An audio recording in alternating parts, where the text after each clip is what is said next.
I am Dr. Surya Shahin. Today I will discuss the University Wits from English literature. The University Wits were a group of scholars or playwrights who came to London as professional playwrights before Shakespeare in 16th century. So these writers, these scholars of 16th century prepared the way for writing of William Shakespeare. William Shakespeare got inspired by the writings of University Wits, especially by the writings of Thomas Kidd and Christopher Marlowe. So he was inspired by Christopher Marlowe in his treatises. Understand?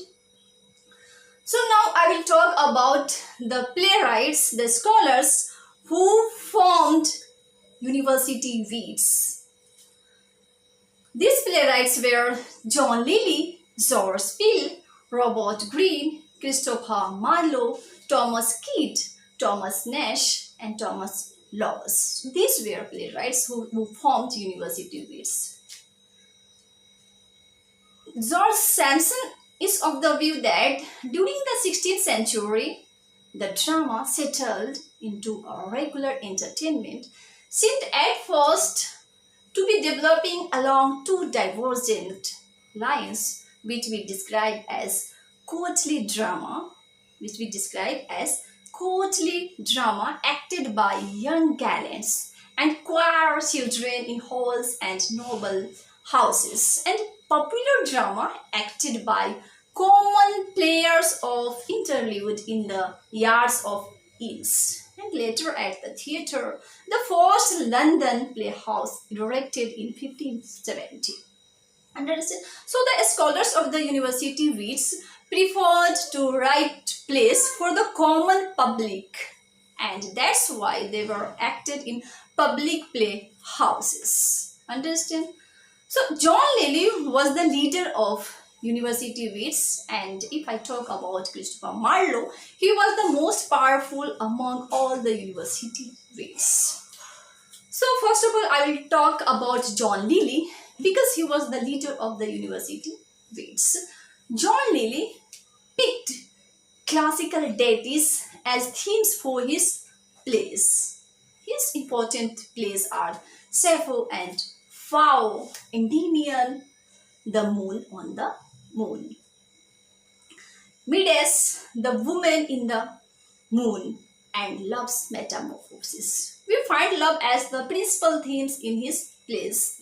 They have all touched courtly life and behavior. As Sampson said that Lilly was the first master of prose style in English comedy. Sampson said Lilly was the first master of prose style in English comedy. He was essentially a court dramatist and added to drama the feminine qualities of delicacy, grace, charm, and subtlety.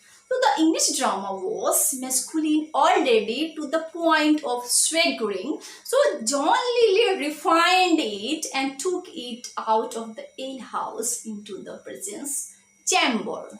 Understood? Now I will talk about George M.Phil, who was the second playwright of University Wits. Though M.Phil's dramatic career was very short, his work brings great variety. As we know, his works bring great variety. His work, Edward First, is a chronic history play. His arraignment of Paris is a pastoral masque, and Old Wives' Tale is a very famous play, and it is a satirical drama. Understand? Now I will talk about Robert Greene, who is the third member of University Wits. Robert Greene was highly indebted to Italian authors. His famous plays are The Comical History of Alphonsus, King of Aragon, A Looking Glass for London and England, His Alphonse seems to be an imitation of Christopher Marlowe's Tamburlaine. His contribution to the development of regular and well-constructed English drama is commendable. Now I will talk about Thomas Lawes, the fourth scholar of the University Wits.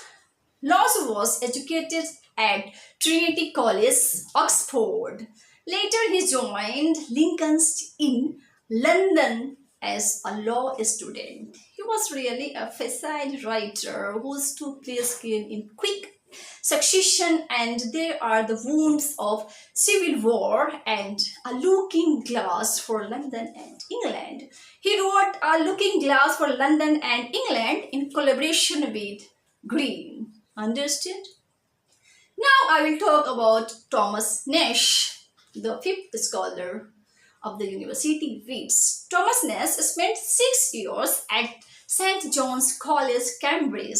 Though he was basically a pamphleteer, poet and playwright, he is better known for his prose, romance and satire. His well-known works are The Unfortunate Traveller or Life of Jack Wilton, Christ's Tears are Jerusalem, Some More's Last Will and Testament. So these were his famous works. Now I will talk about Thomas Kidd, the sixth member of this group, University Wits.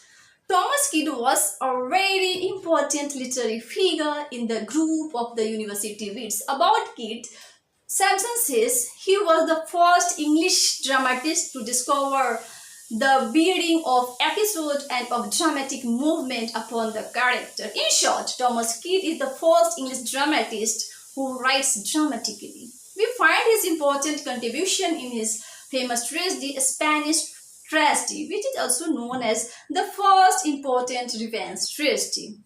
Now I will talk about Christopher Marlowe, very important literary figure in University Wits. Christopher Marlowe is the most powerful figure amongst the University Wits.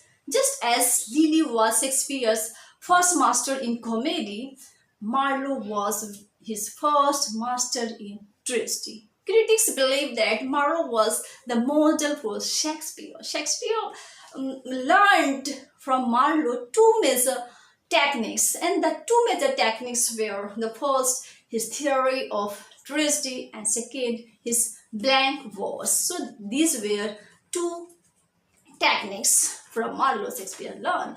Marlowe died in a drunken brawl in a tavern at default at the age of 29. He was only 29 when he died. He is mainly known for his famous tragedies like Dr. Faustus, King Edward II, Tamburlaine, The Jew of Malta, Edward II, The Massacre at Paris, and Ditto, Queen of Carthage.